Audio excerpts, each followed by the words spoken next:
Africa needs a redemption strategy. In Kenya there, what is pinning you today? You did not listen to me. You did not. I told you, Miriam, on several occasions, year in, year out, seated together with you on your right hand, left hand side. I always said Kenya needs a redemption strategy. Believe me or not, in the name of God, believe me or Jesus is watching me. If you don't do that redemption strategy, you are heading to a path that is impossible. And I remember Matthew chapter 10, verse 14, he said, don't ever waste your time. Grab what you can on the feet, get out if they don't hear you. Africa today needs a redemption strategy. And I've told you, without a redemption strategy, you can do any miracle you want. If you don't do that redemption, you will think of this Dr. Matanga forever. I might not be around, but you will remember me for this words that I said, 2 words, redemption strategy. If you don't do it in Africa, you are doomed. If you don't do it, you go Sudan way. I told Mr. Bashir to do a redemption strategy. He refused. He was overthrown. I told Daglo to do a redemption strategy, never to allow Mr. Bashir to be sent to the Hague. They refused. Where are they now? They are pounding each other.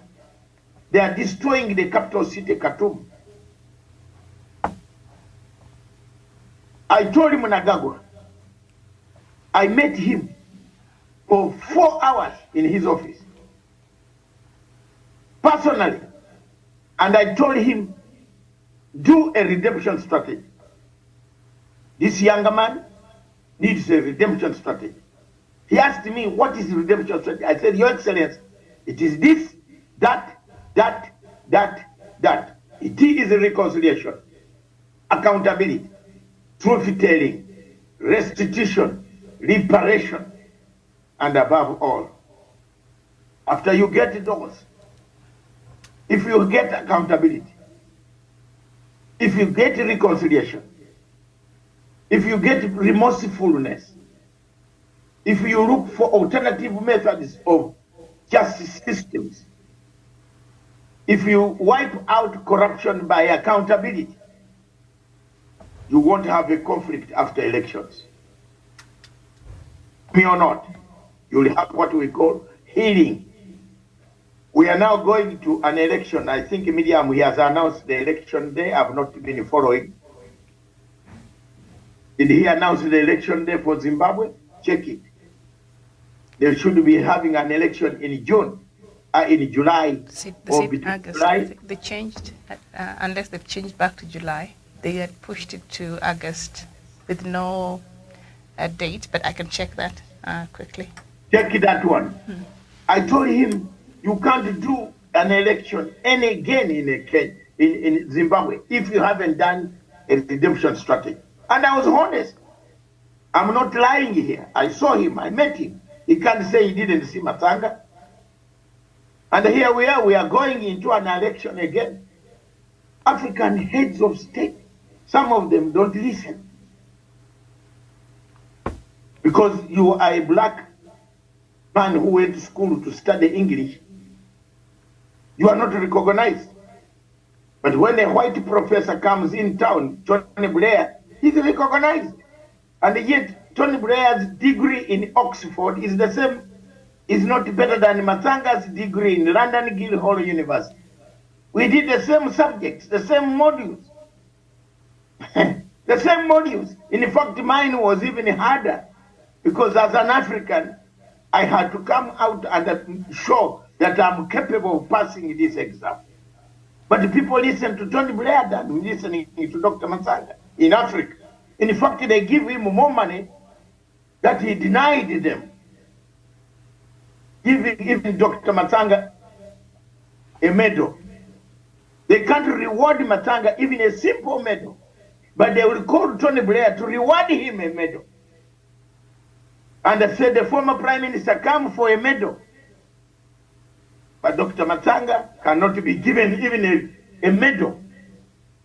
Because, and yet we did the same subject. Tony Blair did political science in Oxford. Matanga did political science in the same institution, only that different names. The modules are the same. Hello? But here we are. In Africa, we glorify the Europeans. That's why they also underrate us. That one we shall come and just tell him we are going to do this if you don't do this, then vote for me. Does it pain you that an African country goes to the toilet when voting is taking place in the UN? And they have gone for short call, they call the name abstention, absenting.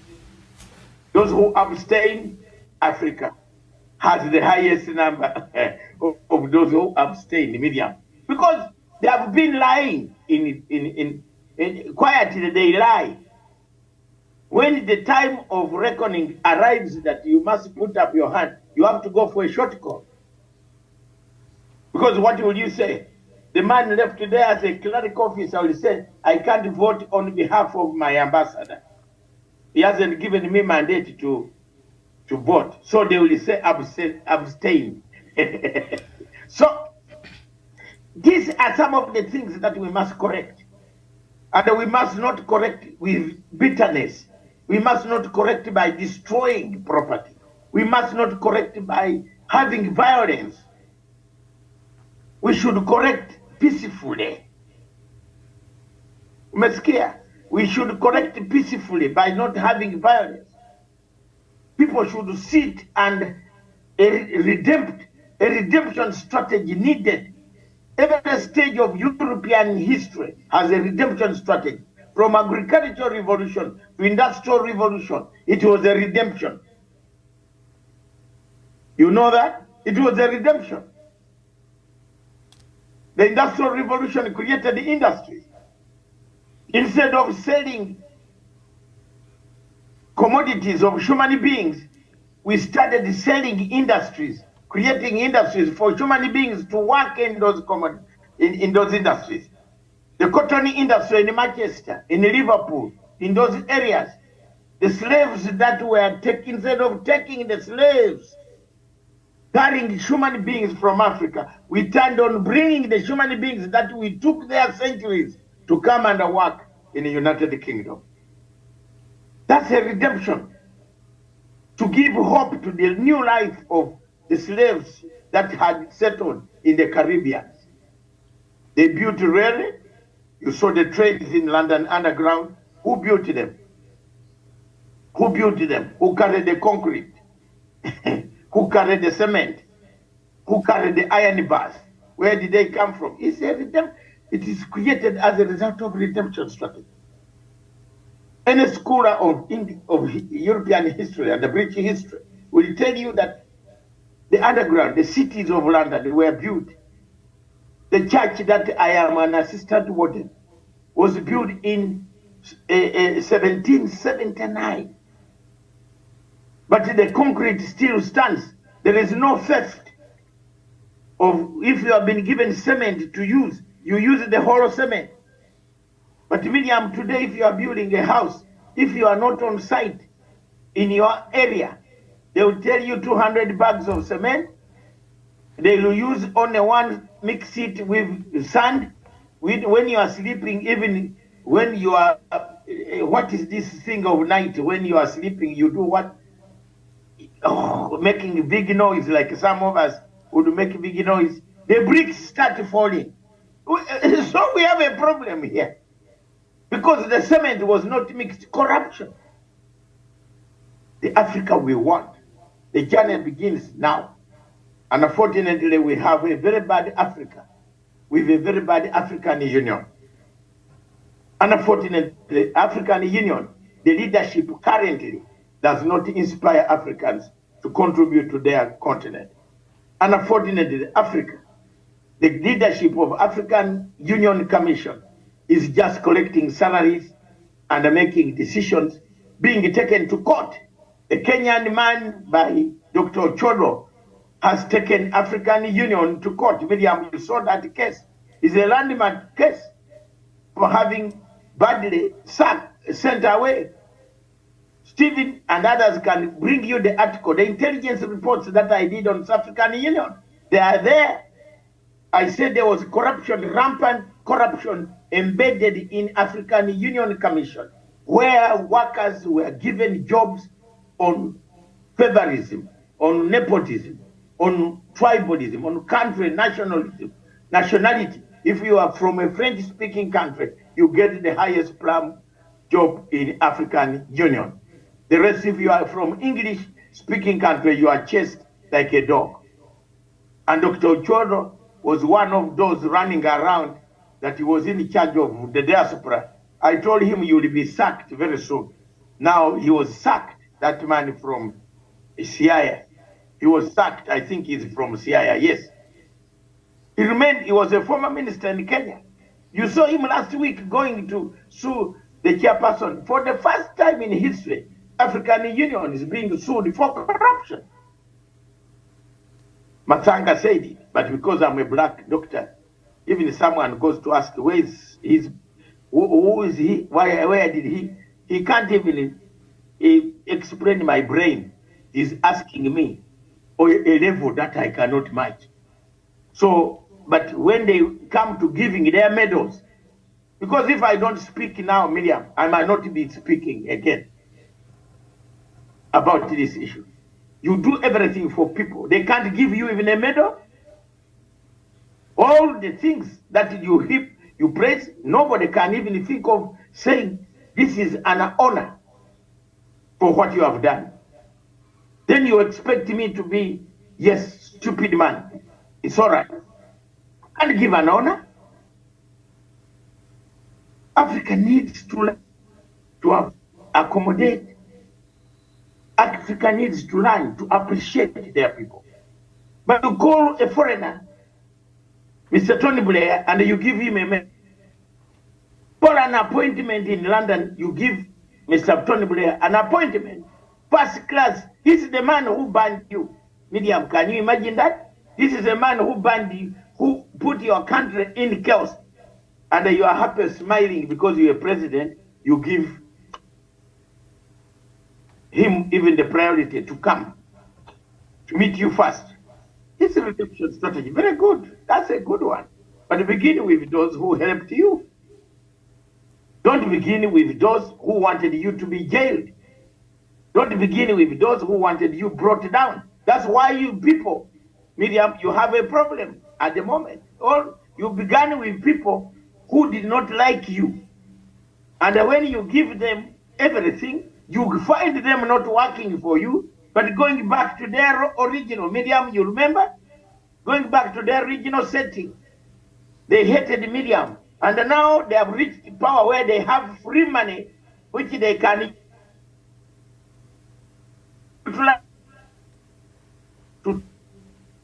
utilize actually free money to make sure that they go and kill you.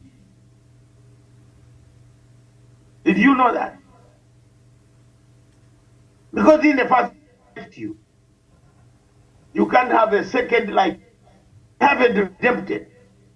They have not forgiven you. They have not forgiven you. They have not reconciled with you. They have reconciled with you in terms of getting your shot or second shot, third shot, fourth shot. But in actual sense, they remain an obstacle, enmity. So that's the Africa we have. I believe Tinubu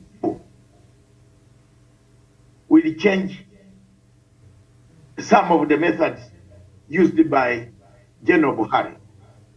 This is not a military man. General Buhari stuck to his ground, detained this younger man who was rendated from nowhere, from a country nobody knows how he arrived in Nigeria, as it is claimed. The judges said, where did he come from? The Attorney General did not say where he got the person suspect. So the courts found, Miriam, they cannot charge a man. Where did they get him from? And the government in Nigeria has not told the whole of world publicly how they got Mr. Nnamdi Kanu and managed to bring him to court in Abuja. That's why the courts say we are charging maybe a wrong person. Where did you get him from? How did you manage to get him? Because it's an international law. You can't rendate people at night, sweep them and drop them, and you don't explain why you are dropping them. So these are some of the things. If Tunibu can change the course, Miriam, things will be on. I want to thank you very much on that. If you have anything to add, we can proceed on that. There are so many things in Africa. The journey we've been laid down by African Union. Can't tell me the Russian Prime Minister more big than can president. To see Mr. Duglo, General Duglo, and the African Union can fail to see General Duglo in a hideout somewhere.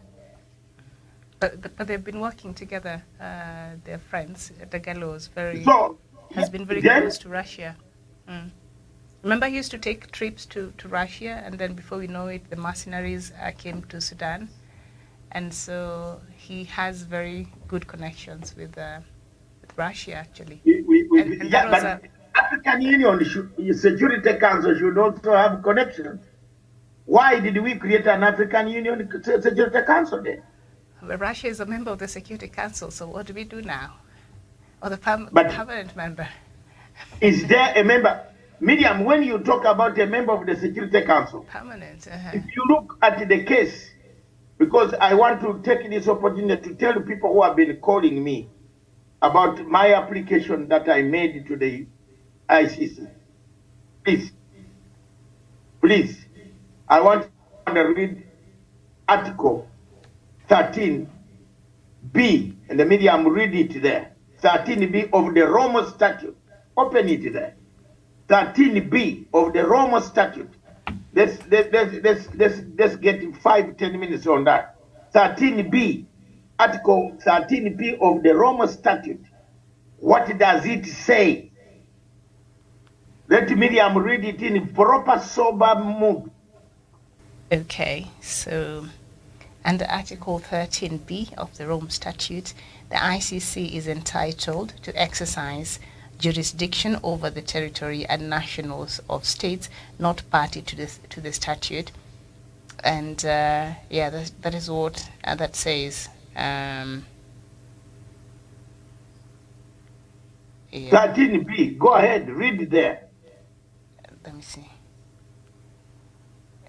Let me just open the whole article. Okay, I think I got it. There is A, yes. There is B. So 13, yes. Exercise of jurisdiction. The court may exercise its jurisdiction with respect to a crime referred to in Article 5 in accordance with the provisions of this statute if A situation in which one or more of such crimes appears to have committed is referred to the prosecutor by a state party in accordance with Article 14. B, a situation in which one or more of such crimes appears to have been committed is referred to the prosecutor by the Security Council acting under Chapter 7 of the Charter of the United Nations, or C, the prosecutor has initiated... If there, Miriam, you have read that B, you can see that? Yeah, B, a situation, A situation in which one or more of such crimes appears to have been committed is referred to the prosecutor by the Security Council acting under Chapter 7 of the Charter of the United Nations. Full stop. The English is very clear. Mr. Karim Khan cannot show me a single letter from the Secretary General of the United Nations as a Secretary General of the Security Council referring Russia. I repeat, referring Russia. But let me read C. Let me read C. Or the prosecutor has initiated an investigation in respect of such a crime in accordance with Article 15. See, it does. Yes, initiated. The prosecutor can initiate. No, initiated article under Article 15. If you look at Article 15, still it talks about state parties. Hello, Miriam. Don't go back. Just listen, talk to me. I will tell you, Article 15 looks at state parties. If you are signatory, but if you are not a signatory, you can't just walk into my place and start picking me. If you are not a signatory, you need to get that permission. That's why you put 3 articles. You get my point. You need for Russia, which is like, for example now, Rwanda is not a signatory of Rome Statute. You can't just walk into Rwanda. You must have permission, express permission, under UN, who is your employee, to go and investigate. But this man just woke up under the pressure of the Americans, who are non-members of the ICC, he went to issue warrants. Where are we going to end? Can you arrest? I asked one question, Miriam. Can you arrest Putin? Where on earth can you arrest Putin? Where? Even Britain can't arrest Putin. Where would they keep him? Look at 15. 15 refers to state parties. Or if Russia has called you, even if it's, are you with me? If Russia calls you and is not a member, say, come and help us, fine. It is not a party, but it itself has called you. But you can't just walk and then you don't even go to their country. You indict them from this other side of Ukraine, of hearsay. That's where we have gone wrong, yes. Africa. And Doc, what you're saying has been captured, Article 15B's number 5. In respect of a state that is not a party to the statute, the court shall not exercise its jurisdiction over the crime of aggression when committed by that state's nationals or in its territory. So, yeah, what you're saying. Yeah, exactly. Thank you very much, my dear. Thank you very much. We have done our level best.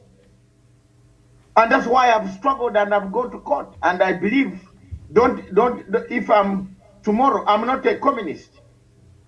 I have never believed in communism. Neither am I a capitalist. I am an unaligned man who speaks my mind. I don't believe in Russia feeding me. I don't believe in any institution. But I speak for the non-aligned people who should find peace. That was a wrong move by the chief prosecutor of International Criminal Court. Therefore, it is challengeable. And I'm going to challenge it. Thank you very much, viewers. The starting journey of Africa starts today. Let's from today, look at a redemption strategy. The only way out Africa can have peace, the only way Africa can have progress, economic emancipation, political stability, is a redemption strategy. We must learn that history exists in 2 forms. History exists because it can be continued and can be remembered. If you don't continue with history and you don't remember history, those are the 2 characteristics that make history.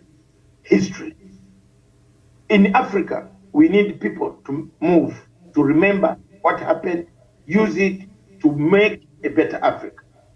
But it seems after 60 years, the same perennial problems, the same difficulties that Africa has had, continue to be there, continue to kill Africa in every country. Elections have become a trigger to chaos. Elections have become a trigger to contestants not seeing each other eye to eye.